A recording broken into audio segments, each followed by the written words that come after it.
Today we have Madison Raber on with us. David and I are here, and Madison, welcome to the show, man.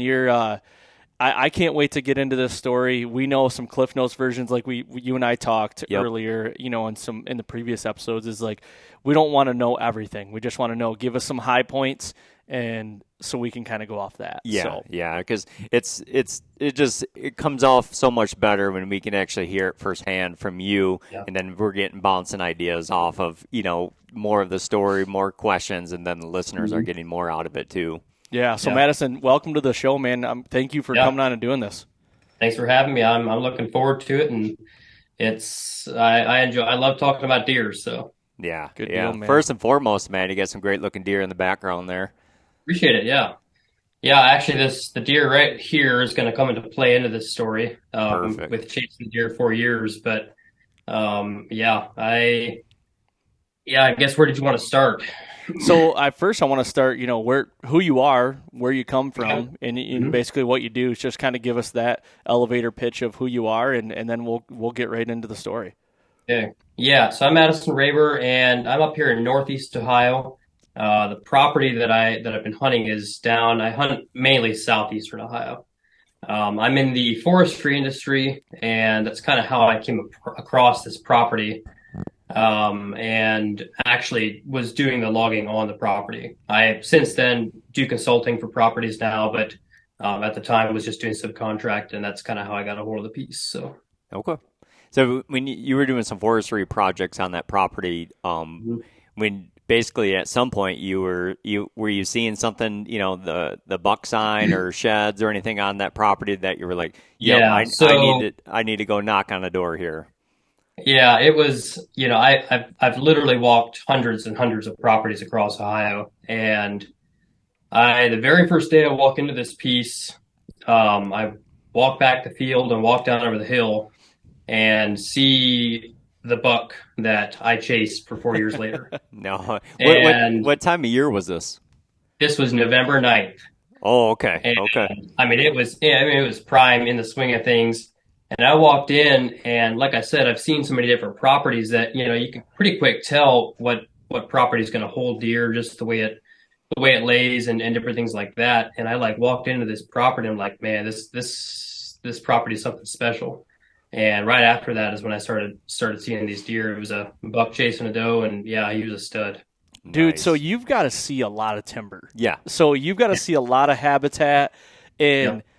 I kind of envy you because you have permission to go on a lot of different pieces of property to work. Mhm. You know what I Yep. mean? And to be able to see, I think there might be a direct correlation to, maybe bringing some equipment in and just seeing deer blow out of an yeah, area, a buck blow out of an area, and be Yep.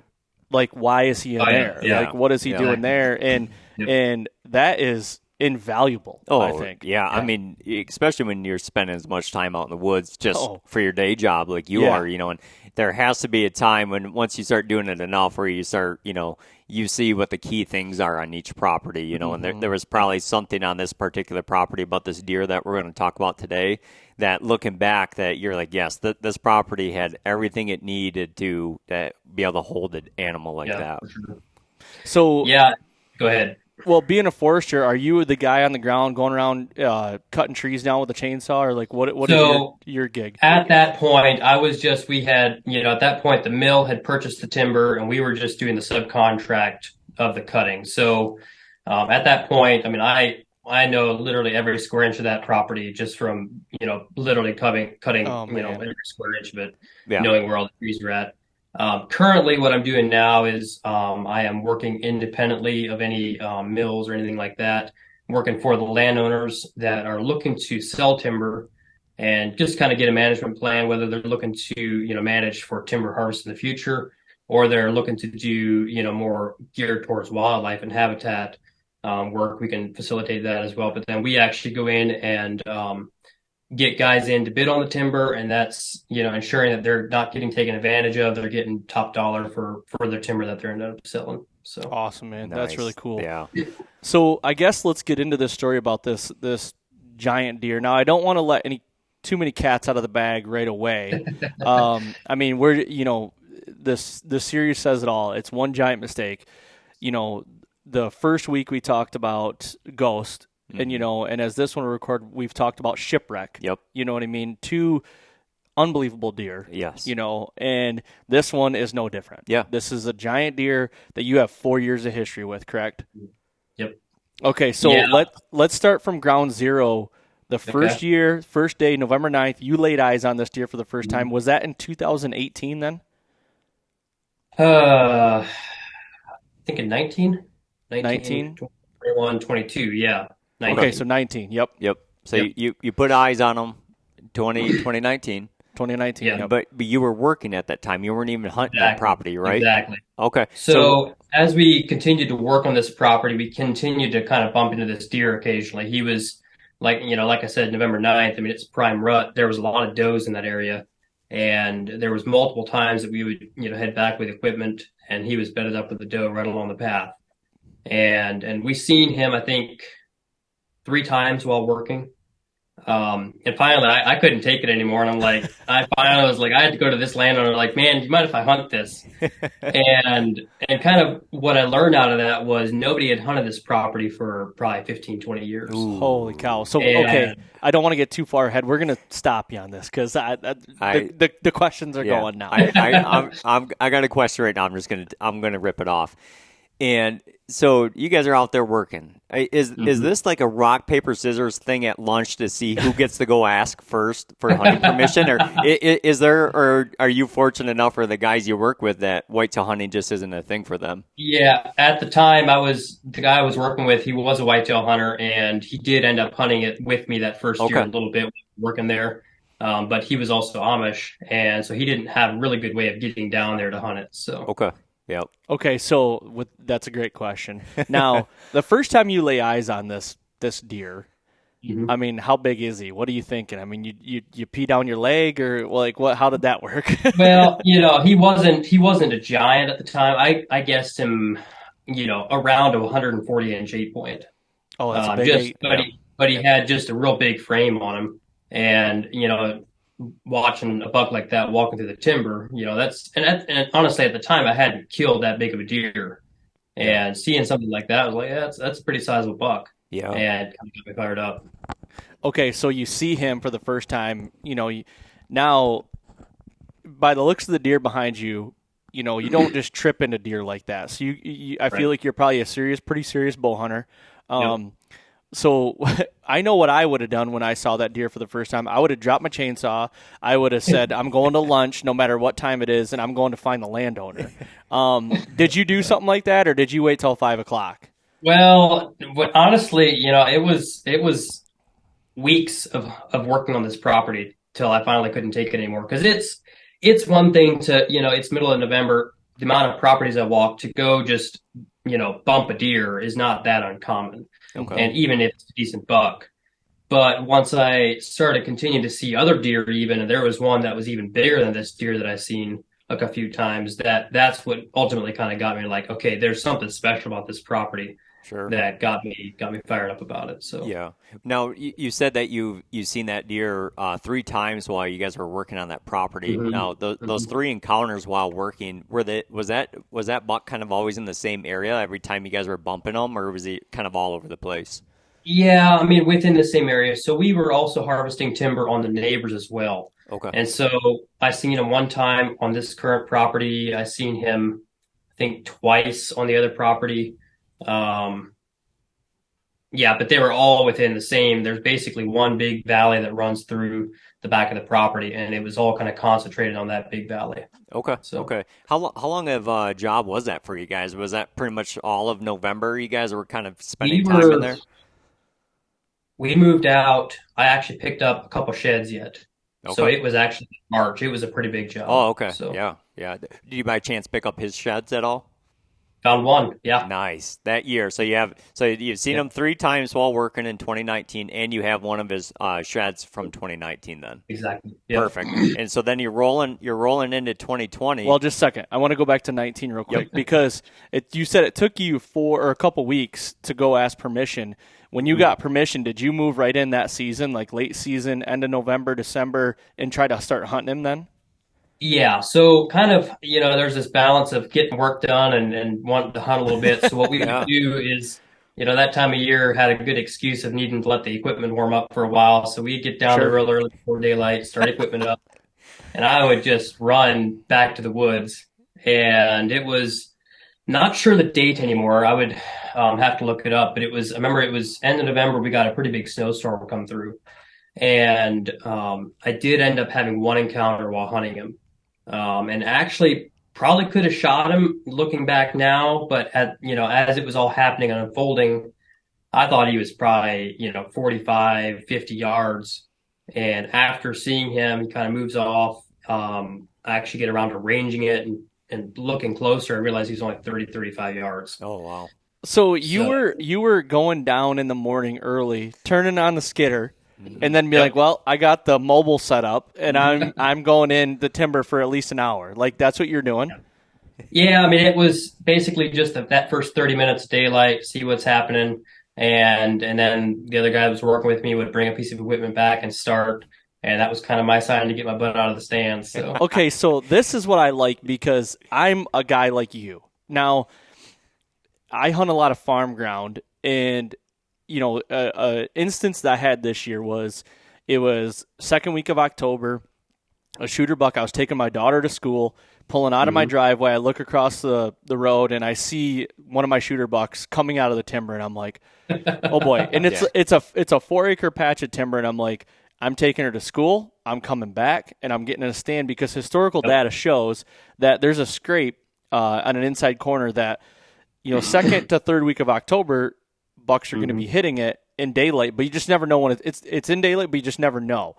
So I'm right. like, I'm going to sit in that stand. On October like 11th to 12th, I have to go back and look. I sat from like 9 o'clock in the morning until noon. Like nobody does that. You know what I mean? I Right, felt like I yeah. was such an idiot doing it, but I'm like, hey, if that's the time you got to hunt, go hunt it. Because I couldn't hunt Yeah. it that night. Yep. And once you know it, that deer walked out underneath that stand that night. I was glassing, Yeah. and he walks out, and I'm like, crap, because I didn't have a babysitter for my daughter. And, Uh, so it's just like I like you're taking the time that you have and making the best of it. That shows me that you're a diehard. Yeah, That you're and gonna- especially because once you've been playing this game long enough, we all understand that it all can change in a matter of seconds. You know, Yes. so Yeah, exactly. while you're just racking up the fuel card at work, letting the equipment run, you never know what might happen out in the tree stand. Okay, Yeah, so exactly. you're turning equipment on. You're going. Were you literally taking a mobile set? I see you got a Novix back there. Are you taking a mobile At set? the time, I anymore? was just using a Summit Climber that I had. So, as we're working and, figuring some of this out, seeing patterns of what the deer were doing, there's basically one main ridge that turns into a hogback that drops off the back end. And that's kind of where a lot of the movement was focused on. So I had basically just hung a set there while we were working. And that was kind of where I'd run to in the morning. So, That's Nice. awesome. So, I mean, go through some of those sits. I mean, you saw him once. You said, were you seeing a lot of deer? You were limited time. So, like, what were those sits? Were they, good sits, or was it just like feel like you're beating your head against the wall, kind of? yeah, I mean, it wasn't anything crazy. I don't feel like I saw that many deer because it's sort of weird. You're driving equipment through and you're kicking out every deer that's there. So you're Oh seeing yeah. them when you're sitting there waiting for deer to come to you. You're not seeing all of them, so it could feel like a little bit of a slower sit. That being said, it was also very tail end of the rut there. End of November, coming into December, um, and so I did have one encounter with the deer that I passed, and it was actually this deer in 2019. Okay. And I passed him, and I thought at the time he was a pretty average 3-year-old. Turns out he ended up being just a big 2-year-old. But Okay. Oh wow, we really? Wow. Okay. more of that later then. So So in 19, you're hunting in the mornings. Were you getting any evening sits in? no, it was that was the thing. It was more so my coworker needed to get home, and I didn't want to make him sit there all night while I'm hunting. So Yeah. Yeah. I What wanted to. with you guys actually working on that property and the neighboring property was how was that with the hunting? Was that big enough where it really wasn't affecting it much? I mean, you had an encounter with him, so he wasn't really getting pushed off too much. But you guys were in there. Were you in there working like 5 days a week? Right. Yeah. Whenever it was fit to work in the wintertime, when it's muddy, you're a little bit more limited. Sure. But we were working, as much as possible. The interesting thing is, in one sense, it doesn't affect the movement. Well, I mean, yeah, it affects the movement, but they don't seem that scared of it. We had, especially during the rut when they're tied up with does, I had one deer. He was a 3-year-old, probably 155-inch 3-year-old, and Wow. he was bedded with a doe, and he didn't stand up until I was 10 yards beside him with the Wow. equipment, Yeah. and could have shot him with the bow, but didn't have the permission at that point.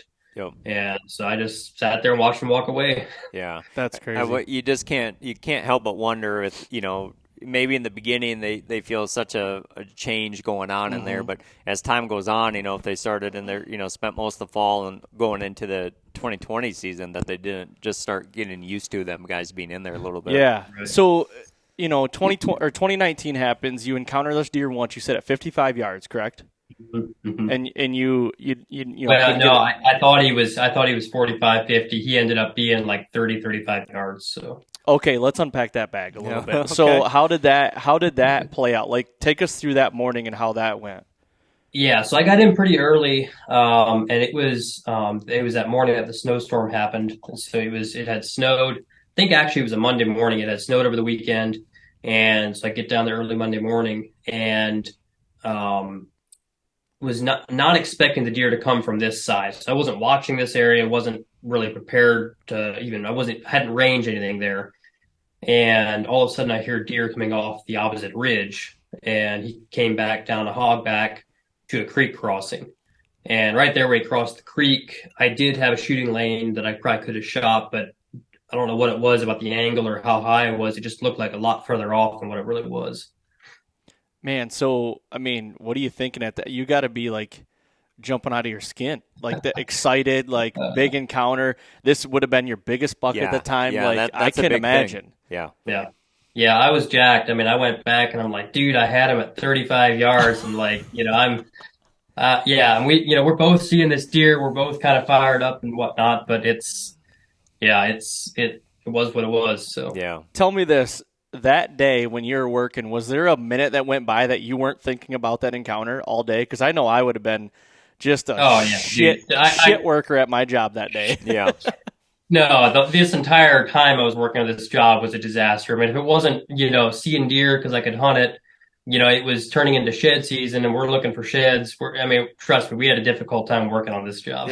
Yeah. Oh I my mean, gosh. can you imagine, you're in the thick of it with this buck, had a close encounter, and the fact that you got to go get down, go make all kinds of noise around there, and the thought of trying to keep hunting after that, Yeah. it'd be like, shit, turn the dozer off. We ain't working today. I know what I would have done. I'd have been like driving the skidder or something or whatnot or slasher, and I'm driving, all of a sudden, eek, just trees falling, ones that we're not supposed to cut, and here goes, just trees that like young ones that you want to live, and it's just like, man, I'd have been a disaster. Yeah. So another interesting part about this was I did not necessarily have permission for the next year. Oh, When I got permission, this was while we were working there. okay. It was such a long job, got to know the landowner really well, and he's a great, great guy. And through that, eventually, came back the following fall, was like, hey, do you mind if I hunt this again this year? And he said, that's fine.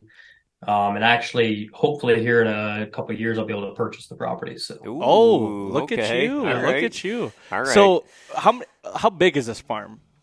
it's actually just 55 acres. Oh, okay, all Yep. right. Now, So it's not and a big also, I mean, are we looking at rolling hills, all timber, big woods setting, or what are we looking at? It's kind of a mixture. If you get way east, you have a lot of pasture land stuff, but over the area that I'm at is a lot of rolling, and then you have a little bit of ag mixed in. Okay. I do like the neighbors have some bean fields and some corn fields and stuff. It's just kind of up on the ridge tops, you'll have ag, and then it drops down to these valleys with timber. Yeah. Now, you said that you guys were also working on the neighboring farm. Were you able to get permission on that? Did you try it all, or? Oh, I tried. Yeah. Okay. They hunt it pretty hard. It sounds like. Yeah. Yep, No. I tried for 2 or 3 years in a row, and I just never could. So Sure. Wow. Yeah. They're out there like that. They are. Yeah. I mean, this just getting one of them sometimes is you got to take what you get, and it sounded like you landed on a good one there. Yeah. So, okay, you have this encounter, and Ohio season goes to like February. You guys have a 8-month-long season or Yeah, it's a something. long That's one down there. ridiculously long. But coming into were you still motivated coming into December and January and February, like getting after this deer? Or was it to a point where it was like, man, I'm just gonna hang them up? Like, a lot of people get really tired, and Sure. you've been hunting, you've been working, you're doing physical labor every day, and it's like, are you to a point where you're just like, I got to hang them up this year? Yeah, so I actually 2019 was the only year I hadn't killed a buck that year Okay. in quite a few years. And so I ended up, the other interesting thing was there's not any food on this property. And the food that was there, were the oaks. And with harvesting and stuff and the amount of just tops and stuff, they do have some browse with that, but it's with being cut in the wintertime, it's not as much. And so there, come end of December, there just wasn't any food there to hold them.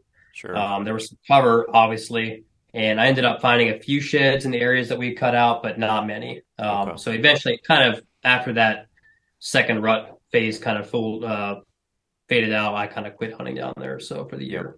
Now, when you said you found one of his sheds that year, how close was that shed to some of the encounters that you had with him while hunting or while working? That was probably, as the crow flies, 400 yards. Okay. It was probably a quarter mile from where I actually encountered him. And then we also, saw him a few times. It had actually been pretty close to the area that I first saw him at the very first day. Okay. So, Yeah. I mean, you had to be feeling pretty good with that. Naturally, you would start thinking that he was a little bit of a homebody. Mm-hmm. That many encounters, that much activity going on the properties, people out there working, seeing him while hunting. Like I would, me personally, I'd be starting to think like going into that following year, very high chance that he should be right back in that area. Yeah, and the fact that you said that too, there was no food on the farm, and you found a shed there, so there's got to be cover, and it's starting to look like you encountered him the first time on November 9th. Yeah. So I mean, the rut could have brought him in, but obviously he's wintering on that farm. So which now knowing some of the cliff notes of Yep. this and what we're going to get into is pretty. He is a homebody. He's a I homebody. gotta feel like Yeah. so. Yep. Okay, let's get into 2020. Now you have permission. What is your game plan getting ready for the 2020 season? Is this deer the only thing on your mind? to be honest, it wasn't. We have, me and my parents have a 110-acre lease further east over towards the Ohio line, West Virginia line. And so that was kind of our main focus, putting food plots in, getting that working. I had a really big, probably 150-inch 8-point there that took up Jeez. most of my focus. And so in the 2020 season, I spent very little time there. I basically got permission to hunt it again and ran just a couple cameras. I mean, literally one or two cameras. Okay. And that's kind of, it was, didn't really hunt it that much until my buck got shot. First 2 weeks of October or so, he got killed. And so suddenly I didn't have a buck to chase. And that's kind of when I turned my attention back onto this farm. Now, with running a couple cameras on the farm that you were working on with this deer, did you name this deer by any chance? Not well. I mean, yeah, we named him Crabs in 2020. Crabs. Okay, so we're just going to refer to him as Crabs. Crabs. Yep. So, you got a couple cameras down there on Crabs. Like, have you picked them up at all while you're hunting this other deer, getting ready to hunt this other deer on your lease? No, I didn't. I didn't think I got a picture of him in 2020. So, but I mean, looking back, I went through all my history here a couple years back and then found one picture of him. Okay. I got one picture of him in 2020, and that's just so you could kind of make out his frame. I'm pretty confident that's the deer it was. I actually thought it was this deer here at first. But with doing a timber harvest like that, those first couple of years, it's a pretty drastic shift on the way they use a property. And usually it's for the better, but it's just a different, they utilize the property differently than they did the year prior. Yeah, that was my next question Mm-hmm. is what kind of changes were you seeing maybe with the deer movement or just the changes in general with the vegetation and stuff? I'm sure that the canopy is more wide open now, and so you're seeing a lot more undercover Yeah. there, and Yep. A lot just more food too. yeah, a They lot more food didn't there have. too. Yeah, was when you first the one trail camera looking back now, the one trail camera picture that you had of him from 2019 to 2020, what kind of jump do you think that he kind of made in between those years? So in 2019, he was just like I said, a clean eight, no trash, nothing. And I couldn't tell. I had a few pictures of him on camera as well, and we guesstimated him to be probably four. We weren't sure. Hmm. He may have been a 3-year-old at that point. Now that I know kind of the farm, the genetics, and kind of what these deer look like at three, I would tend to think he was probably leaning towards a 3-year-old. Okay. So in 2020, as a 4-year-old, he finally started throwing some trash, and that's kind of where we gave him the name Crabs. Then in 2020, we got better looks at him, but he had kind of like a second beam almost, but it started about halfway around where he curls. It would an inside point, Okay. and they were in 2020 they were like 8 9 inches, almost like a second beam on Yeah. both sides. Yeah. So So in 2020, he's north of 150, would you say? yeah, I mean high 140s, 150. His frame didn't get that much bigger. Yep. He just threw some extra trash, and it was like it's literally one picture. Very hard to tell kind of what he actually was. Okay. Okay. And now, so your least deer got killed, and now you're moving down to this farm where Krabs is at. Did you start hunting this quite a bit, and did you ever see him? Yeah, so I started running a few more cameras and picked up this deer here, and he was probably 140-inch 10 pointer. And so that was the best deer I had on camera at the time between all my properties. And so I decided to hone in on that deer, and that was first of November, end of October. Okay. So that's kind of when I made that shift. And I never had an encounter with crabs that year. I saw a bunch of deer, and like that I think was probably one of the best years. Our lease, the deer numbers over there are just pretty low. So coming from that lease to this property here, just the deer density in general is just way higher. And so I was seeing, a lot more deer, and obviously, like I said, there's a lot more cover now, and that makes a huge difference. Yep. Yep. Now, not having an encounter with him, was he still pretty regular on cameras? I mean, was he still on the farm in October and November? Like, was he doing the same things, or did that what you guys did with the cut and everything? Did it really affect him quite a bit? Well, so that's what I can't figure out. I mean, like I said, I only had one picture of him. As far as I know, he wasn't on the farm at all. Hmm. Okay. That's kind of, it was sort of a thing, I kept waiting for this deer to show back up, waiting for him to show back up, and he just never did. Yeah. It wasn't until, a year or two later that I looked back and looked through my pictures, and I actually, saw that I did actually have one picture of him, but it wasn't like I had a, few sequences of him. Yeah. So outside the one picture, the year 2020, it really didn't have much to do with crabs at all. No, not much Yep. at all. Yeah. I did have an encounter with this deer here then and missed him November 13th. Okay. Um, Also another issue with a rangefinder. I forgot it. Oh, And had to guess on yardage and shot underneath him. But a good friend of mine was with me when we were, hunting that deer, and he got it all on video. And afterwards, we kind of looked at each other and like, man, I think that deer was three. Like, I don't Yeah. think he was a 3-year-old. Okay. Okay.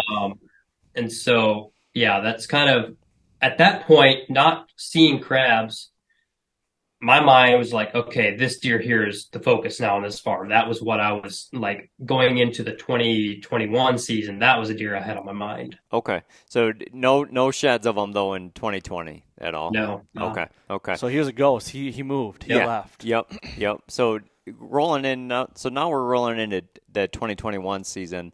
I had a question about the property. Is there any part of this property that you're able to do any summertime glassing or even postseason glassing?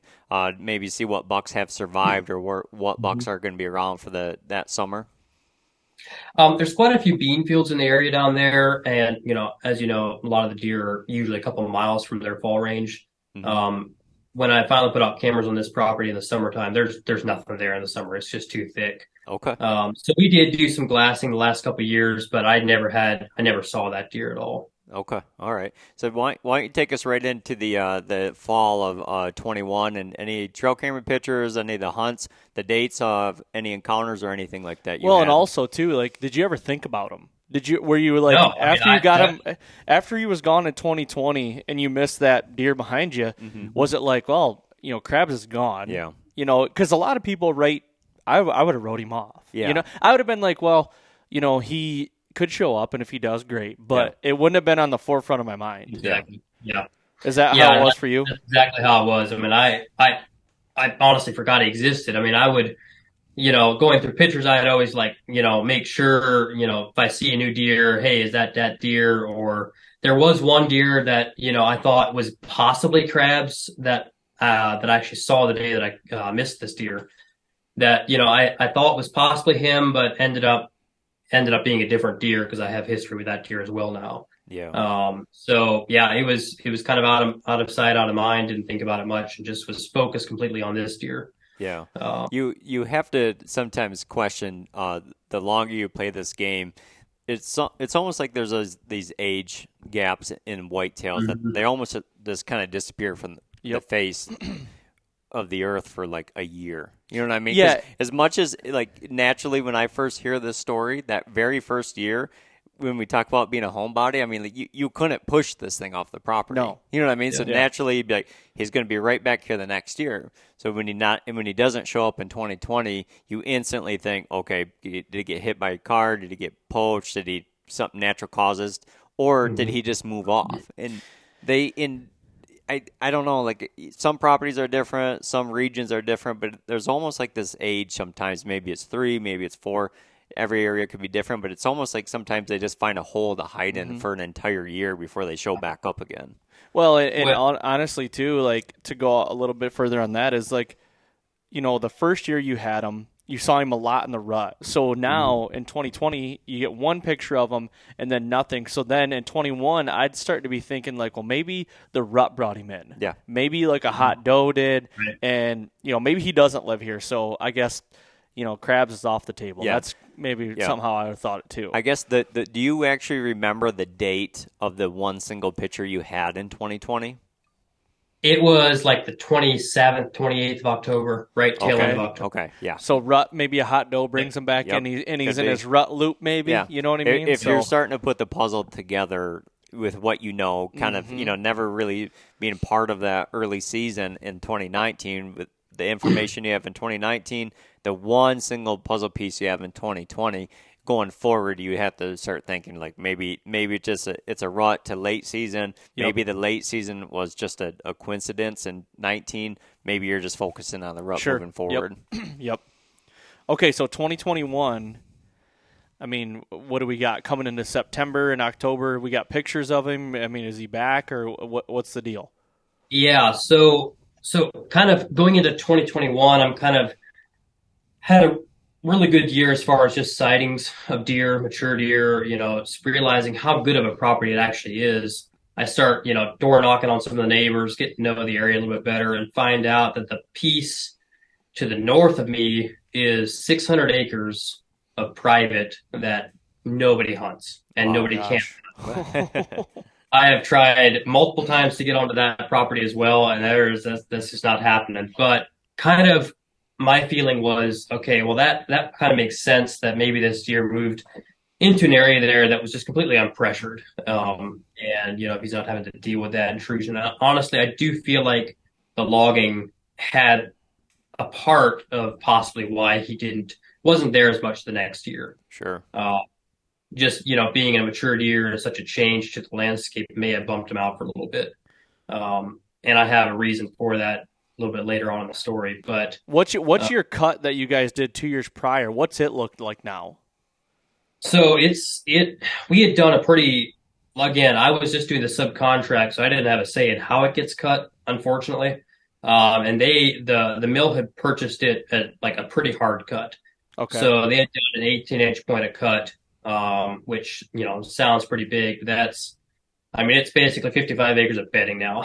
Oh wow. Really? Yeah. Wow. It's thick, and there's a couple ravines that you can kind of get through stuff, and there's a 4-acre field up top, but it's dense. So there's so much, just woody browse and stuff for the deer to feed on, plenty of bedding cover. So, Do you see but going, now it coming into like 21? Do you see like overabundance deer of more deer coming in and calling it home or living there and stuff like that? Did you see like and the reason why I ask is because my family farm, same thing kind of happened, and this year it would be this last fall would have been the second fall since it's been cut, and it's Mhm. brought tons of deer in. Like it's crazy. It's just gonna keep getting better. Yeah. Trust me. Yep. It's 21 was better than 20, and this year was better than last year. I mean, it's this year I had so many bucks on camera, it was just absurd. Wow. Nice. Okay. But so going into 21 again, like I said, the Mr. Big, which is this deer here, was kind of my main focus, and one of the first deer I get pictures of in September is this deer in velvet, right in front of the camera. And he blew up from, like I said, 140-inch 10 pointer to, we guessed, low 160s 6x6. Ooh, typical. No kickers, no nothing. So he had one flyer off his right. That's all he had. Okay. He's real tight and narrow, so it's a little hard to see from this angle. But yeah, I was jacked to say the least. So I mean, Sure. that was 100% my focus at that point. I thought he was four, but at that point, I hadn't at going into the early season there. Was not aware of the fact that there was 600 acres of no hunting above me, Yeah. and so my thinking at the time was, well, a deer that big at 4 years old, he's gonna get shot. If I don't shoot him, somebody else will. So I kind of decided I was going to shoot him, even though typically I would go after 5 years or older here in Ohio. And got pictures of this deer pretty regularly, and had one encounter with him first of November, at some middle of November. But I got my first picture of crabs October 28th. Okay. Oh, so we're historical again. I mean, that latter Yep. part of October into Yep. the rut. Now, what's he look like? Oh, dude, I freaked. I mean, he God. blew like crazy. At this point, I think he's 14 or 15 points. He's got those inside crabs. He's got trash. He's got kickers off his G2. He's got a unicorn point coming out of his forehead. I mean, it's ridiculous. Man. And I grabbed, at that point, I wasn't using cell cams down on this bottom because I couldn't get service. And so I grabbed the card in the morning, hit the stand, and I'm sitting there flipping through my phone, looking at these pictures, and I like stopped. I'm like, what deer is that? And I'm like, well, that's a big deer. And I just kind of kept going. I'm still in my mind, like just waiting for, Mr. Big to show up. And after I'm like done looking through, I'm like, that was a big deer. So like Yeah. I go back and I like look at this and I'm like, that's a giant. And kind of realize how big this deer is at that point. We guessed him mid to upper 160s, hmm but just a brute of a body on him. Yeah. So at that point, we 3, 4, for sure 5, possibly 6. Yeah. Just massive body. Yeah. It's wild to me that with that many, now we're talking year 3 of hunting Mr. Krabs, and that he's yet to show up in the summertime. I know. You know what I mean? Because he talked that the deer he has behind him it's a stud, guys. And you had velvet pictures of him. Now down in Ohio, you can run like minerals and all that in the summertime, can't you? Right. Yeah. Were you doing any of that on that piece of property? No. So I had Okay. done the very first year, I put a little bit of corn out just to see what was there. I don't like to run bait. I do, come late season, gun season, especially to this day, I still can't do anything with the fields on this property. So I'm not able to do plots or anything like that. So late season, I am baiting, but more so hunting off of what that creates as far as movement. I got you. Yeah, I was just curious because it's still like that summertime thing for me. It's just still wild for me that he, just being there for years, no signs of him at all Yeah. in the summertime, at least up until 21. Yeah. So there's a couple trends here. You're thinking you've got to be thinking he's a excuse me, later October to the rut type of deer, and also he's made a significant jump in how big he is. I mean, in 2020, you said he was probably upper 40s, mid to upper 40s, yeah. and now he is in the 160s, maybe touching 170. Now, if he's been a typical deer the time that you've seen him, does he have an injury? That's what I got to be thinking. Why is he throwing all these weird points now that he's – how old did you think he was in 21? 4? 5 or 6. 5 or 6. Okay. Right. So I guessed him 3 or 4 the first year. Yep. And then next been 5. So I mean, it's like, did he get shot? Did he, all those things are run through your head. But when did you finally realize this is crabs? Yeah, and it took a while because, like I said, I saw the picture and I couldn't figure out what deer this was.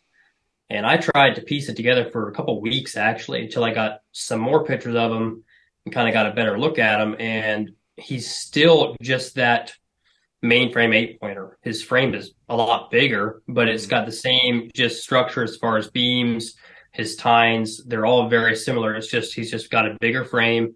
And it's got a lot of trash, which kind of throws you off a little bit. But I felt for sure it was the same deer just from looking at his frame, comparing the two, and even looking at the shed that I had of him at 4. Yeah. So now you're sitting in late October, still with a buck tag, but now you're on a piece of property with two for sure shooters. You know what I mean? Yeah. Now in the back of your mind, there a little bit is a decision. You're thinking in your head, like, what if? You know what I mean? For sure. So coming into the November, how does November play out? Because obviously the deer behind you dies somehow. So yeah. So November, me and my buddy Chris, we went down and he was going to film me. And so we go down, we had a great encounter with this deer here, middle of October or middle of November last year. So we kind of went down, same time frame and same area. And we actually did have an encounter. He was dogging a doe a couple 100 yards off. And that was one of the few times that we've seen him that year.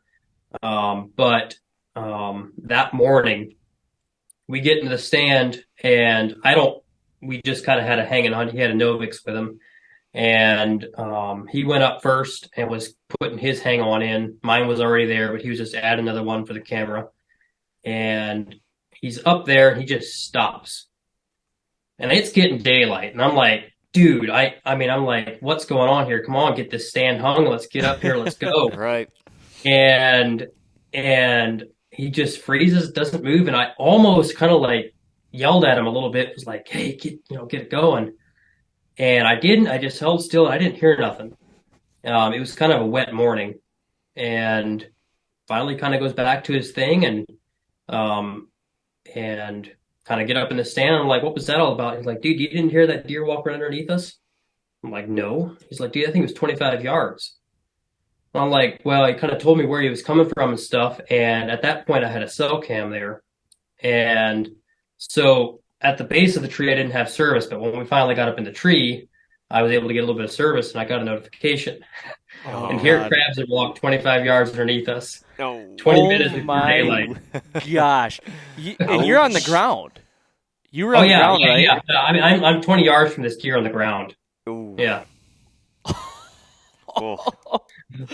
25 yards from 170, and it's dark, and you can't even tell. Oh man! Yep. And that deer just had those guys pegged. You know, he knew you guys were there, and he knew it was dark enough. Nothing was even gonna put him in danger that day.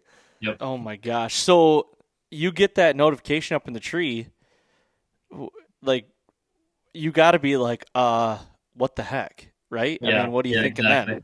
Yeah. Yeah, we freaked. Wasn't sure what to do at that point.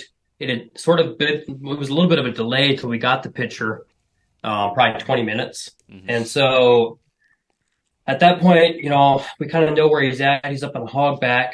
Like I said, I've cut all this timber, so I know exactly about the area that he's at. But we're not sure what to do. So we call Adam, we do some other stuff, we have a bunch of other deer run in responding to the calls, but he never showed.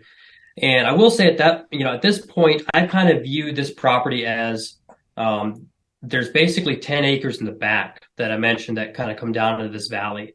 And there's a bunch of different hogbacks that come all filter down into this valley right onto the back of this property.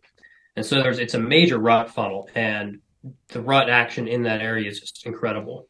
But I kind of set aside the rest of the property as not really huntable, and that there wouldn't be a ton of deer up there, especially up in the open. There's just an open mowed field, and didn't expect to see him there.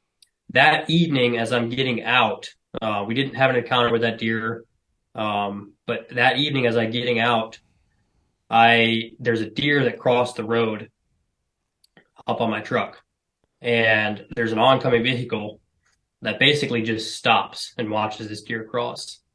And it was sort of, this deer would have been coming from the direction that crabs would have went that morning. Mm-hmm. And I kind of believe he went up and basically got on a doe, and this doe drove him across and took him over onto that 600 acres. And that was kind of where he was at. Jeez. So many wild little intricacies in these stories that I didn't even expect to have. Yeah. I mean, it's the little things, like that.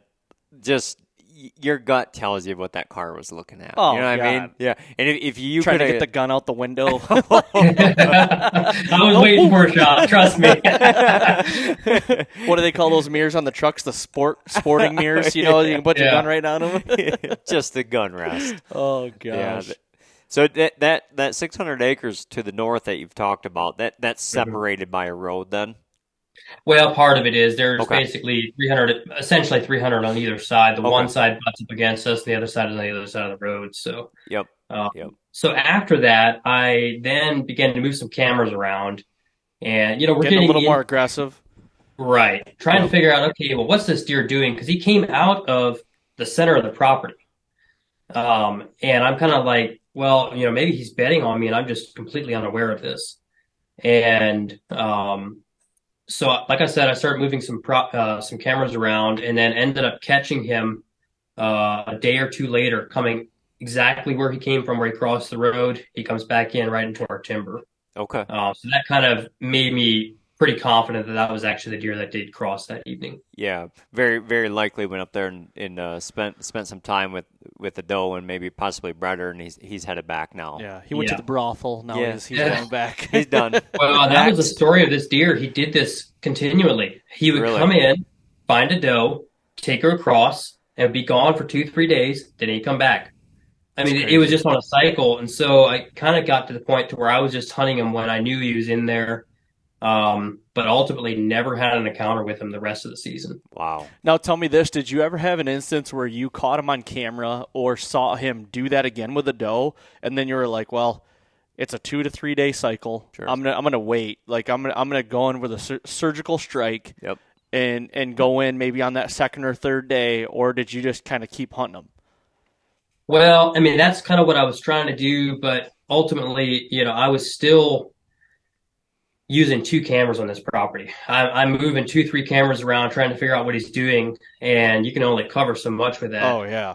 And so that's kind of brings us into the end of November of just playing cat and mouse with this buck. I mean, he's there when I'm not, and he's not when I'm there. I mean, it was literally just how it played out every single time. And finally got to the point where I was like, you know what, this deer knows when I'm in here. Mm-hmm. And I couldn't put things together, couldn't figure it out. But this deer, well, I'll get to this. We were doing another job in way southern Ohio.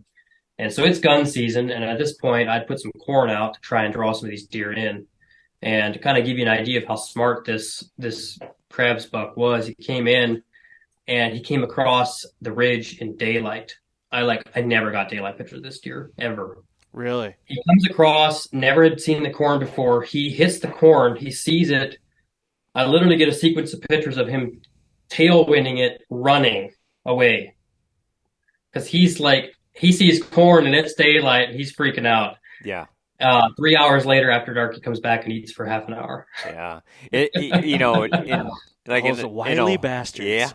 Well, you got to think in a state like Ohio where that's legal. Oh yeah. He's seen that before. Yeah. And just give him one bad encounter, one haircut all it off takes, his belly man. or something from someone else, and they know. Especially when you're dealing with a deer that you think is 5 or 6 years old. I Yeah. mean, we're not dealing with a young buck here. We're talking a wily veteran. Yeah, You know what I mean? yeah. And when listening to this story so far, a lot of us, we always talk about battling other hunters, right? Mm-hmm. Pressure, pressure, pressure. He's battling 600 acres of just a unpressured bar, basically. You know what I mean? Which could be just as bad. Yeah, that's what I'm saying. know? Like there's does over there. The buck's telling you there is, and even if there isn't a doe over there, he's taking a doe off this 55 acres, taking her over there because guess what? He knows. No one's coming and knocking on the bathroom stall. No, Nothing. exactly. The bathroom stall. So when you started realizing like this deer knew when you were there and when you weren't, like, was it a light bulb moment of like, man, I gotta switch something up here? Yes, but I couldn't figure out what to do differently, to be honest. I couldn't quite figure the deer out right away. But coming into the gun season then, which is very end of November, first week of December usually. And I that morning had the job we were working on, the landowner, he said, hey, there's a bunch of does down here. If you want to shoot a doe while you're down here during gun season, you're welcome to do so. So that morning, I grabbed my gun and Hunter Orange. I didn't even bring camo along. I just brought Hunter Orange, my gun, and we went down to work. That morning, on the way to work, he daylights in the center of the property, and I'm like freaking out. I'm like, dude, this deer is in there. I gotta be hunting, and I'm working, and I'm freaking Yeah. out. And so go down. Ended up shooting a doe for the landowner, and I decided I'm gonna, you know what, and mind you, I had taken so many days off of work at this point that like felt bad for my coworkers, the guy that was working for me at the time, and but I was like, dude, I just one more time, and I gotta try it. So I go in, drop him off, get back down there, and I get down there at like 3:30. At this point, it's getting dark at a little after 5. Mm-hmm. So kind of my plan at this point was the area that he was spending a lot of time in that I felt was a big bowl. And with the bow, you just couldn't get there. But with the gun, I could kind of come on the outside, come up to the ridge and just kind of peek over and look down at the bowl. And I could shoot this whole bowl. The furthest was like 200 yards. Okay. So that was kind of my plan. And through this process, I realized, and I began to go back on all my pictures, the only time this deer would daylight was on an east wind. Mm. And I kind of all of a sudden kind of started putting stuff together, and I realized, well, okay, this makes sense. My access is from the west. Or no, from the east. And every time I was walking in there, I was blowing my scent right into where he was at, and that's why he knew he was there. But whenever I wasn't there, he felt comfortable knowing he would smell me coming in. Yeah. If I wasn't there, he was going to smell me. So, did you realize that before you went in there with your gun? Yes. So I kind of figured that out the week of gun season. I started putting pieces together, and that morning when I got that picture, I'm like, okay, what's going on here? And I started looking up historical data on the weather fronts and just matching pictures, that I had of them in daylight to that, and that was the common denominator, was it was always on an east wind. Yeah. Like so how 100%. did you counter his blow then? How did you counter that? So my thought was, if he daylighted that morning, he probably won't get back across the road. I didn't think he would cross the road in daylight. So I was like, I think he's bedded pretty close. My plan was just to sneak in there, literally pop over the knob, and hopefully just shoot him bedded. If he stood up or something. Yeah. And again, we had logged this property out, so it's incredibly thick. But I sneak in there and sit down, and I mean nothing. I mean, I can't see a deer. And I'm getting pictures of a ton of deer in there, so I know they're there, but I can't see anything at this point. Right. Yeah. Yep. During this story, we keep hearing about Mr. Krabs cross this road. How far not to give too much away about where you're hunting or anything, but where you're parking to access this property, how far away is it on that same, are you parking just off that road, the same road that he's actually crossing all the time? Yeah, it's a big state route. That's what's crazy. Okay. Okay. Yeah. Now, from where he's kind of crossing to where you're parking, like, just a rough estimate, like what kind of yardage are the two apart?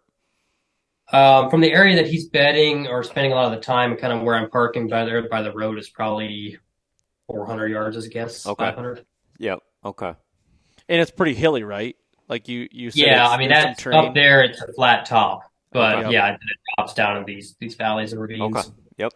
Okay, so we're in gun season. You go in there to peek over the hill. What happens? Just Nothing, tails man. everywhere. Yeah, there's just like saplings everywhere. The sun's glaring. I'm like, I had never sat this before, and I'm like, man, this isn't quite how I pictured it. Mm-hmm. And the other thing too, I never went in this area. Like this was a complete stay out of zone. I never walked in it close. The deer, were completely comfortable in this area. So I sit behind a log, and 5 minutes later, a deer stands up. And it's not Krabs. It's this deer. Oh, okay. Sure. Okay. All right. And at that point in the season, I was so just it's Krabs or nothing. I mean, I was like, I decided I'm going to pass 160-inch 6x6 for him. No, you're not. That's what I decided. You're not. And I called my buddy up. I'm literally sitting there, and I pass him, and I have like two windows, like two little tiny holes to shoot through. It's so thick. How far is this deer away?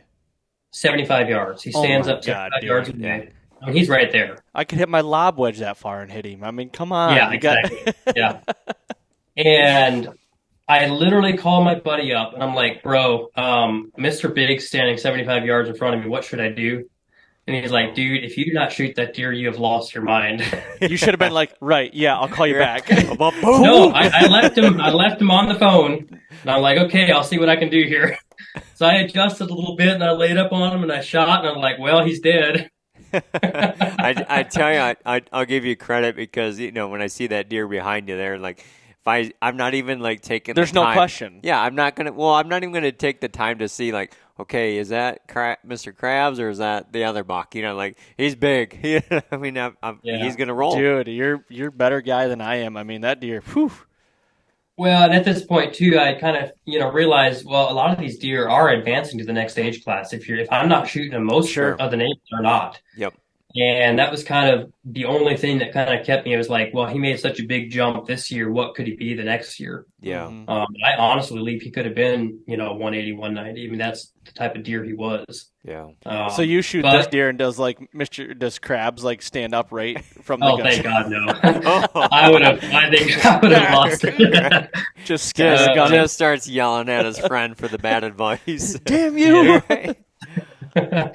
So, I mean, I was jacked, but to be honest, it was a little bittersweet because I'm like, I can't hunt Krabs anymore. I mean, at this point, I was so invested in that deer. It was like, what do I do? Like, I honestly didn't know what to do. I mean, my wife was expecting, and so we were expecting our first daughter, and she was born. I shot Mr. Big the 3rd, and she was born the 14th, and I'm like sitting there holding my daughter and showing her pictures of this big deer that I'm like, I'm chasing him next year. Yeah. That's awesome. Well, in a situation like that, it honestly couldn't have worked out better for you. No. You know what I mean? Where my wife was like, hey, you have gun season. That's it. Yeah.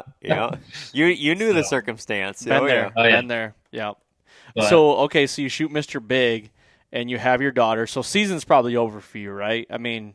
Yeah, at this point, my entire goal was try and get his sheds and just figure out what this deer is doing. So at this point, I bought some cameras and I went gung-ho on this thing. I went all over the place trying to figure out what this deer. I had so many pictures of this buck. I got literally hundreds and hundreds of pictures of this deer. That was at the tail end of 21. You're starting to get all those pictures. Exactly. Yeah. Yep. So you're tagged out, sitting at home, new baby girls. Hey, you cannot complain one bit. But all of a sudden, now the pictures are coming 10 times more than what you've ever seen them there. Yep. Yeah. Yep. Yeah, there was a few times that I probably could have killed him. Again, getting a daylight picture of a deer is different than actually killing him. I mean, Yeah. but there's a few times that he did daylight that I felt like I could have probably got it done. Yep. Sad part is he was there till right before he dropped his rack and was gone. Oh, Never yeah. found his antlers. Yeah. So, Really? Probably up there in that 600 acres. Oh, you bet. Yeah. Well, yeah, now that you look back at 2021 season, the first thing that kind of comes to my mind, and you're the one there hunting, so maybe you can hit on this. Is there at all a thought in your head that the buck that you killed that year, from the story, it sounds like as soon as he's gone off that property, Mr. Krabs is calling that place home 5-6 days a week. Do you think 100%. that, Yep. yeah, once you killed him off, the next one kind of moved right in? Yeah, I've seen this deer here actually. That was, I mean, he didn't score much, but he was actually a 6 or 7 year old deer. The exact same thing happened there. When I killed that deer, immediately I had a 4 or 5 year old move in doing the exact same thing he had been Yep. doing. Did So I? I've seen that quite a bit. Yeah, so I mean, with limited encounters with Mr. Krabs up to that point, you'd almost kind of guess that maybe he was a little bit of a timid buck compared to some of the other ones around He there. was, yeah. Yeah, Yeah, he was very rarely would you get a picture of him with any other deer. Like, yeah, I mean, unless it was on the corn, and even then, you just about never did. yeah. But he was just a loner, and he didn't spend any time with a deer. Yep. Man, that's kind of a theme we've got going on Yeah. with some of these bigger deer we're talking to these guys about is like, you know, you got these world class deer that are just kind of subordinate and just don't want to be bothered. Well, Want to be left alone. Yeah, and then then to piggyback off that idea, you have to start thinking about that they are becoming world class for a reason, right? They don't want to be, they don't have to be the young guy in the bar fighting everyone. They know what they have on top of their head. They can feel that. You know what I mean? And the danger, the other bucks, they just become, just like he said, he was a loner. Or you start thinking about some of the best big buck stories you've ever heard, or even yourself. Take the biggest bucks you've ever seen on trail camera or stuff, and they are by themselves. We talk about that a lot in Michigan. Like all the best deer I've ever killed in Michigan are always by themselves. I've never killed a buck with another buck here in Michigan. Yep. Yeah. So 2021, you don't find his sheds. You got a new baby girl at home, and coming into 2022, which is the year that we're still in 2022. Yep. I mean, for you guys can still hunt. We can't in Michigan, but we're in 2023, but 2022 season. Sure. Yep. So Yep. we're coming to like right now. Coming into the summer, like you bought more cameras. When is the first picture you get of Krabs? Like, is he still late October, or did he shift a little bit? Is he the big guy on the block now, or what? Yeah. So, in my head, I'm telling myself, I'm not going to see this deer till end of October. That's just how it is. It's Sure. every year. Yep. That's how he is. I'm not going to see him till then. I can't let 140-inch 8-pointer get me all jacked up and shoot him. I'm going to wait for this deer. I mean, it was this deer or nothing. And so I get my cameras out, and I usually get them out August, September, in that time frame. And September 3rd, I get a picture, and I freaked. I mean, I couldn't believe it, but yeah, there he was doing the exact same thing he was before. He was coming across that 600 acres, heading in the exact same spot he always did. You said September 3rd? Yeah, it's somewhere right in there. Okay. Yep. With that first picture, was he still in velvet, or was he fresh out at that point? No, he was just hardworn. Just hardhorn. Okay. So Yeah, he was still red. yeah. So why don't you paint the listeners a good picture of what Mr. Krabs looks like in 2022? Yeah, so he's got the same. I was afraid, like you said, those inside crabs would be kind of a one-off fluke year. Yep. I was afraid he'd lose him this year, but he didn't. He blew up. His frame was even bigger. I'm guessing probably 150, 145, 150-inch mainframe 8-point. Yep. And then he's got these big daggers on the inside, and he's got the same stickers off his G2s. He's got a little drop tine off the end of his beam. He's just throwing even more trash. He's more massive. I mean, he's a giant. Yeah, I mean, He's- I'm he trying looks- to find the picture here. he looks and we'll really put a good. picture up because I'll get these pictures from you. But, I mean, I don't even know if you'll be able to see. This deer is, I mean, he's got to be close to 200. I mean, in the 190s, you think? Or Yeah. 180s? Well, I don't know. To be honest, we guessed him around 180. I don't know. He may be bigger than we thought. I don't know.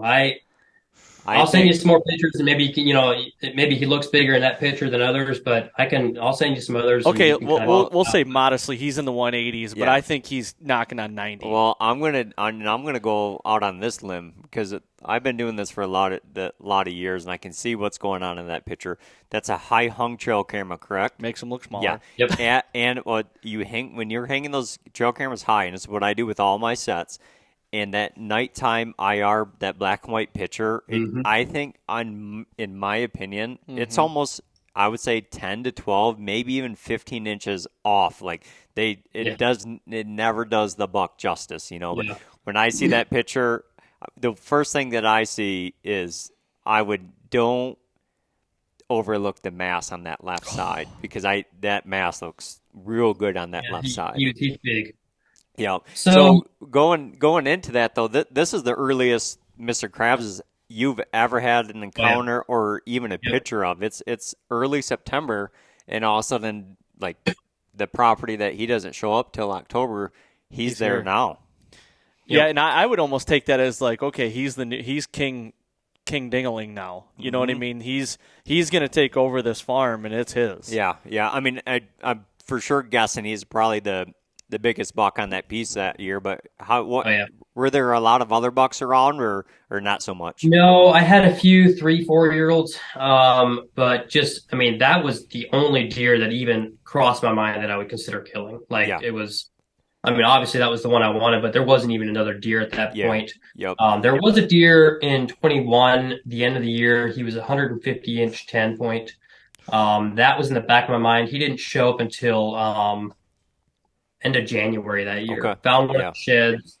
So that was a deer that was in the back of my mind, and we'll actually get to that. I have some information on that deer now, but so that was kind of in the back of my mind. But yeah, it was this deer. That was basically all that was on the property at that point. Yeah, with him coming off the fresh out of velvet, like I'm guessing he probably shed velvet within 48, maybe even 72 hours right before then. Even in those pictures, was he still a loner at that point, kind of coming off that summer pattern? Yeah. It was just, just me being so interested, I would have loved to see what he was doing in the summertime. Right. I'm sure he was still that loner, but that right there, like if he was ever going to be with another buck, that trail camera picture, the earliest in the year, it would have been that time you would have ever seen him hanging out with another one. Yep. Yeah. So that was, our season opened up, I think, the 24th this year. So at that point, I had positioned cameras based off of the intel that I got from late season last year, kind of how he used this bedding area. The areas, there was kind of 3 main areas that he would exit out of the bedding area. And so I had, ambush points set up on each of these. And the one was heading over towards, onto the 600 acres, was some giant white oaks that were just dropping here in September. So in my mind, I was like, he's going to be bedding in the thick stuff, coming around the point, and there's a major, major pinch point there that he's basically got to walk through 20 yards to get to these oaks without walking in the field. And that was the other thing. Outside of, I had one picture of him in September that he daylighted in the open. If he was on a field, it was always middle of the night. He just wouldn't set foot in an open field during the season. So knowing this, I kind of figured where he would pinch down and where he should be. So I set cell cams up there, and I don't know if you guys recall, we had a pretty good front come through that weekend. Yep. And so I wasn't sure. I had a hard time believing we didn't have a lot of fresh pictures of him at that point. It had been a week or two maybe. Coming into the opener, you're saying? Exactly, yeah. So I decided, I'm going to sit back, play it safe a little bit. And to be honest, I still was like, maybe this was a fluke thing. Maybe he just came to check out his fall range and he's going to be gone again. And he'll come back end of October. That's sort of honestly what was in my mind. So I decided I'm going to go shoot a doe. and went up in the field up top and ended up not getting a doe that night. But as we walk back to the truck, I get a picture of this deer 5 minutes after dark, sneaking out of the bedding area heading towards the oaks. And he would have been bedded probably 100 yards from where we were sitting, Really? just down over the hill. Jeez. And then I was like, okay, it's on. Yeah. So let me ask you this, though. Going back to the year prior, you talk about how he was only daylighting on east winds, and you got to come in from the east. That's got to be running through your head too, right? Like, are you trying to figure out a different way if he's still on point with everything he's doing? He's got to be still on somewhat of that pattern, you'd think. Yeah, so I did switch up my access, and if I was going to access the top there, we're just going to have to be on like a southeast, which would blow it kind of, it didn't necessarily seem to matter whether it was south or north or east, straight east. It was just had to have some kind of east in it for him to be in there. So that night was a southeast wind, and so he didn't, smell me or anything. But so I went to work the next week, and I get a picture of him heading from the oaks into the bedding area, right at that gray light in the morning. Yep. So like, okay, he's in there. So now I'm kind of sitting there trying to decide, okay, am I going to be aggressive on this deer and go in and hunt him now? Or do I just sit back, see what he does, and wait till like October, November to really hone in on this deer? And I don't know. I still to this day don't know if I made the right choice or not, but I decided I'm going to be aggressive. I think you made the right choice. Yeah. Regardless of the outcome, and we're going to get to that soon, but like my whole thing is if you've got him now, you go now. That's where I'm at with it. Yep. Yeah, that's kind of ultimately what I decided. And so I had a stand set specifically for this exact scenario, hoping this is what he would do. And got that east wind and, excuse me, I get down there for the afternoon hunt, and I park and I get to the property and just a little bit more north in the wind than I was hoping. So essentially what I had to do was walk past where he was bedded up on top of the field to get to the point where he was coming around. And that's where my stand was at. And my hope was that my wind would just blow straight east across the path that he was going to be coming across, and that he wouldn't catch my wind till he's 15 yards point blank. But getting down there, the wind was a touch more out of the north than what I was hoping. So I hesitated for a little bit. I was like, man, I don't know. I almost just backed out at that point, but decided, you know what? He's there. I'm here. I'm going to try it. And so I sneak across, and I sprayed down. I basically stripped down and sprayed everything as much as I could. And in hopes, and I'm not honestly a huge believer in scent control, but like anything that can help was, I'm going to try it. Yep. Sure. So I walk across, get my stand. I thought I got in clean. I'm like, this is all good. Perfect. The wind is still not really how I like it, but I'm like, I think we can make this work. And about 6 o'clock, I get a notification. I get a picture of crabs, literally, kid you not, sneaking, like in full sneak, kind of crouched, sneaking out the back of the bedding area, slipping out of this thing right past my cell cam. And at that point, I'm like, hey, the gig's up. He smelled me coming in. He's out of there. So he's backdooring you now. He's hitting the back door and he's out of there. Yep. Oh yeah, he's out of there. And what day was this? You said this was end of September. The 29th, I think, or 30th. Okay. Yeah. Yep. Something like that. And that was right at kind of almost closing time. You said.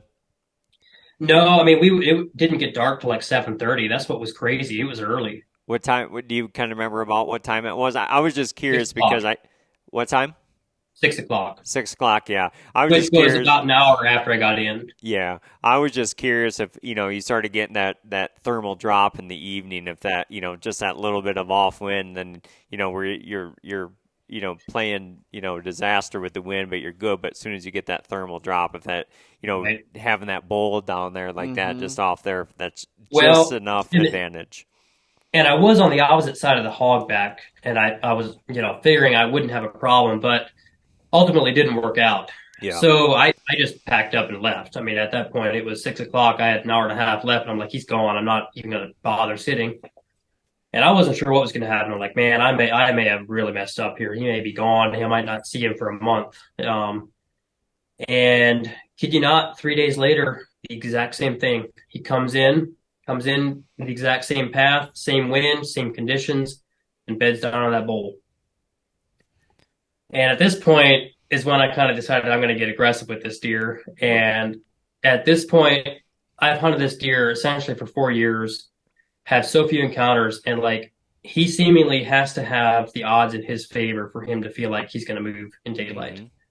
So I decided I'm going to give him his odds. And I walked out that field, purposely blew all my scent down in that bowl, and ran a mile and a half, get out around to that bottom stand where he slipped out of the last time. Fuck yeah, I like it, dude. I like you know, I got chills right now. Yeah, I like it because I'm sitting here just dying. I'm like, okay, is he going backdoor now, or is he going to try setting up the same? I like it, dude. Now, if you can paint a picture the best you can, but like, did you have to go past this deer to get around him then?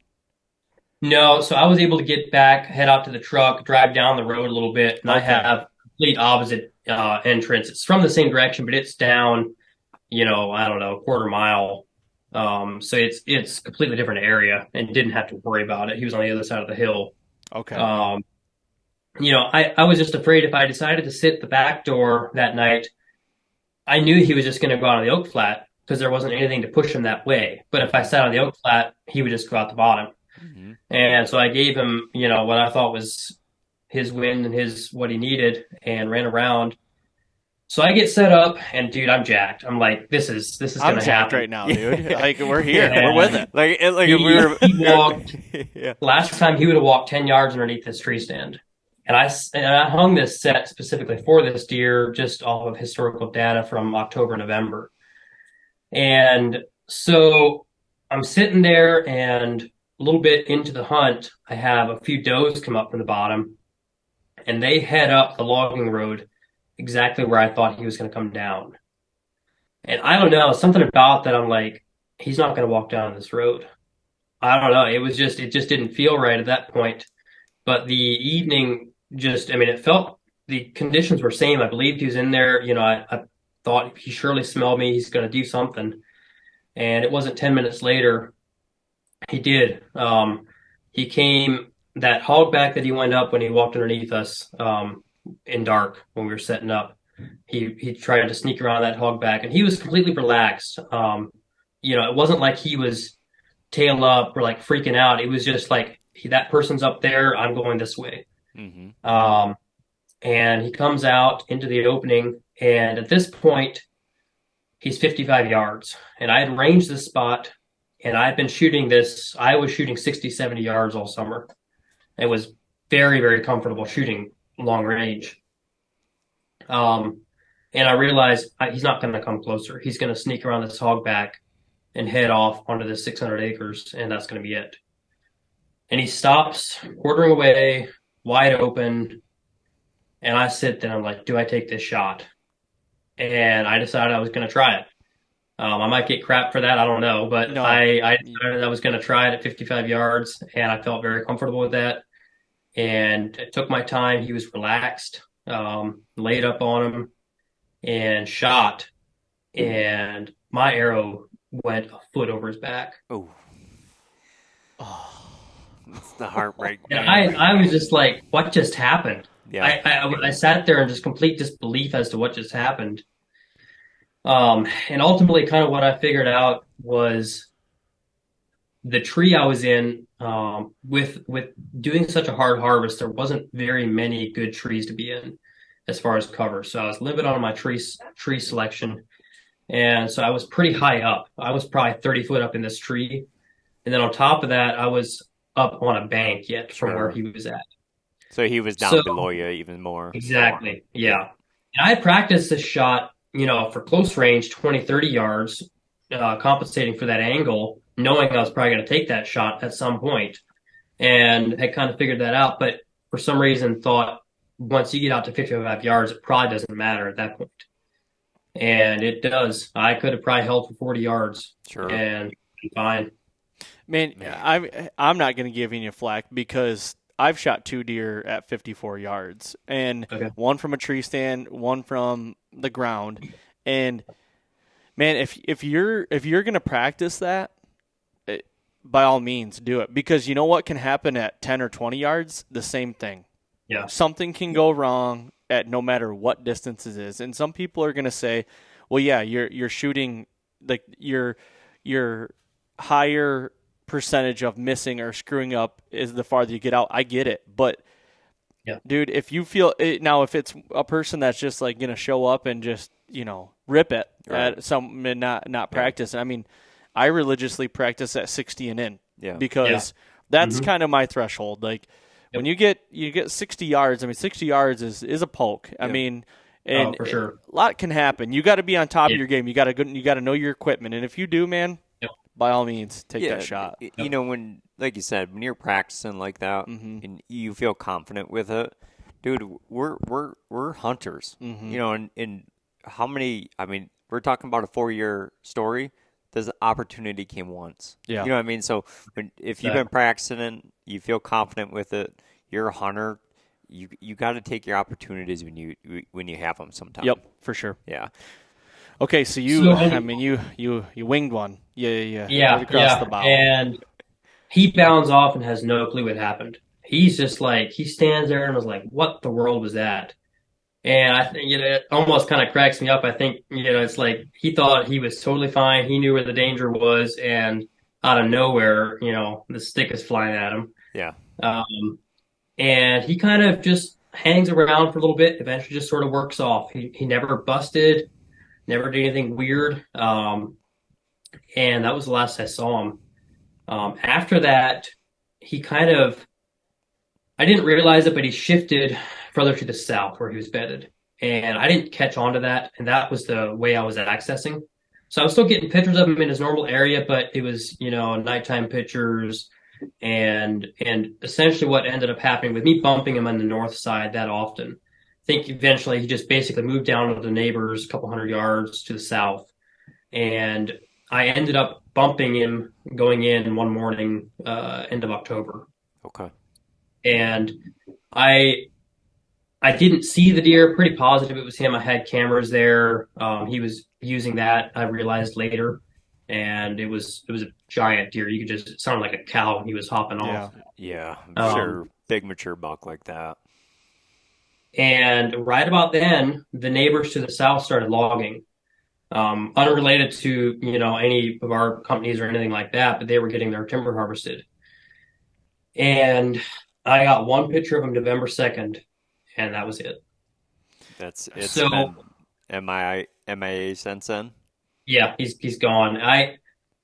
To be honest, I still feel like there's a chance he could be alive. I feel like, with me bumping him twice out of the north, bumping him once out of the south, and then the area he's bedding in gets logged out. It's like finally he's just had enough and he's out of here. Yeah. I would not be shocked if next year he shows right back up. Yeah.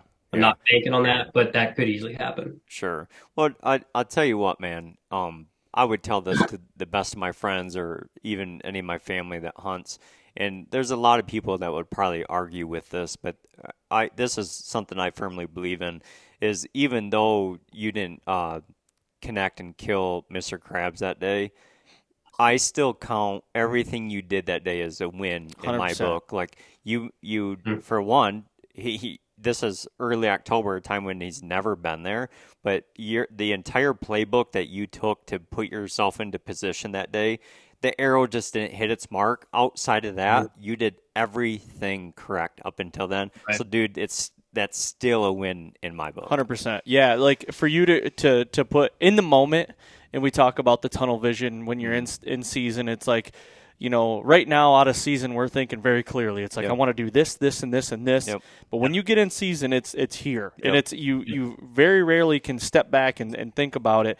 But like for you to be like, I'm gonna throw my scent down in this bowl, and then I'm gonna run around and get in that bottom stand, and it's gonna work. Yeah, and it's still like, it was just, I was shocked. I was completely shocked to see him. Like, holy cow, there he is. Like, you see pictures and pictures and pictures, and you start believing that this deer doesn't even exist. Almost like you're hunting a ghost.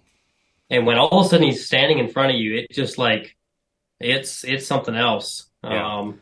It's crazy, man. It is crazy. So it's almost odd for us because we're done here in Michigan. Yeah. But you're actually still hunting right now. Is you still putting a little bit of time into them this season, or do you feel like this is it till 20? Oh, I guess it'd be the fall of 2023. Right. Well, so I kind of shifted gears. That deer that I mentioned that showed up late season last year, he showed up the right after gun season, Monday after gun season. He shows up, and he's big. Ended up having one encounter with him with the bow. He busted me, got the wind. Had one other random encounter that 55 yards. I mean, I wasn't going to take that shot, but it was pretty thick and it was close, but no cigar. And I had this deer figured out. I thought I was going to be on him this weekend with we have muzzleloader Saturday. Okay. And I went down, was kind of just getting stuff dialed in, checking cards and stuff. And oh he shed. Jeez. he shed. Dude, he's a toad. Mainframe 10, Yeah. kickers off both twos. Yep. Look at his bases. Does he got split brow on Yeah, the left or no? No, he doesn't. Just the He's mass. clean Look at 10, his bases. Yep. Don't shoot a doe down there.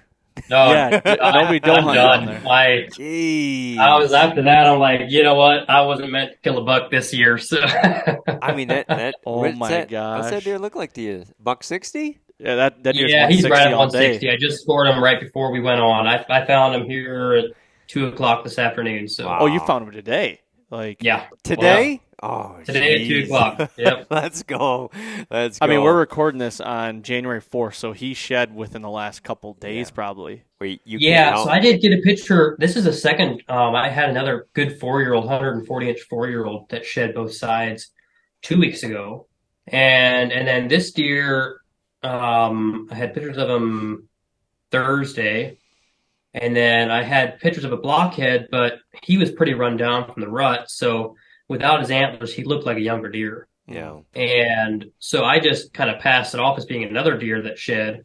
And I get down there today, and yeah, they're laying on top of each other basically. So Damn, good for Wow. you, man. I mean, I definitely don't have anything that size No. shed here in Michigan, but I do myself have a handful of, not handful, I know of 2 for sure deer that have completely shed here in Michigan, but you can't help but wonder that last cold front that we had that really rolled through the country. Yeah. You can't help but wonder if they didn't do a little Yep. something to the deer, but Yeah, I man, agree. that's well, I mean, by the sounds of it, you feel pretty good that maybe Mr. Crab shows back up in the fall Yeah. of 23, but not only I'm him. hoping, I mean, yeah. how about the secondary prize here? I mean, Jesus, not I was too gonna bad.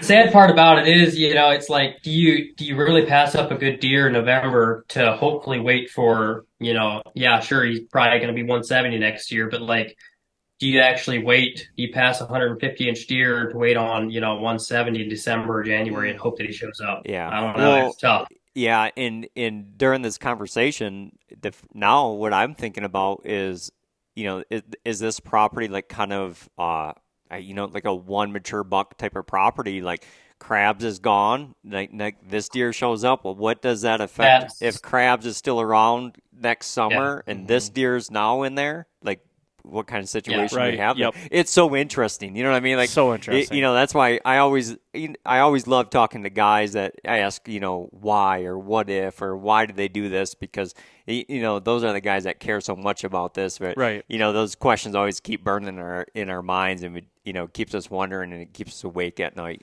Mm-hmm. Dude, well, you're going to have to keep us posted on Mr. Crab there. If he does show up, even before this episode's going to go live in a couple weeks. So as we're recording this, but if he shows up or anytime, even after it goes live, we might have to do an impromptu podcast where we just do a little update and just to see how big he is and keep that story going. Because when you kill him next year, we're just going to have to do another podcast. There you go. Okay, sounds you go, good. man. Backdoor October 2nd, There you go. 2023. That's right. Yeah. Dude, That's right. Madison, thank you very much for coming on and doing this, man. Greatly appreciated. Awesome story. This is one for the books too. It's a good one. In my head, I'm like, when you were just talking about, he hasn't shown up yet. I was hoping you were gonna be looking at your phone and be like, no, right there he is. Like he just I showed wish. up. Well, Like I honestly, when he started reaching down, I thought thought his Yeah. shads were coming. That's what I thought. Well, that's what I mean. I was like, oh, wait, did he just kill him? Did Yeah. he kill, like, are we getting a deadhead here? We're excited, but he's like, hey, I got this Yeah. buck 60 shads here. No Not a big big deal. Hey, man, it was great talking with you, and it was great meeting you, man. Yeah, I appreciate it. I enjoyed it. Yeah, thank you.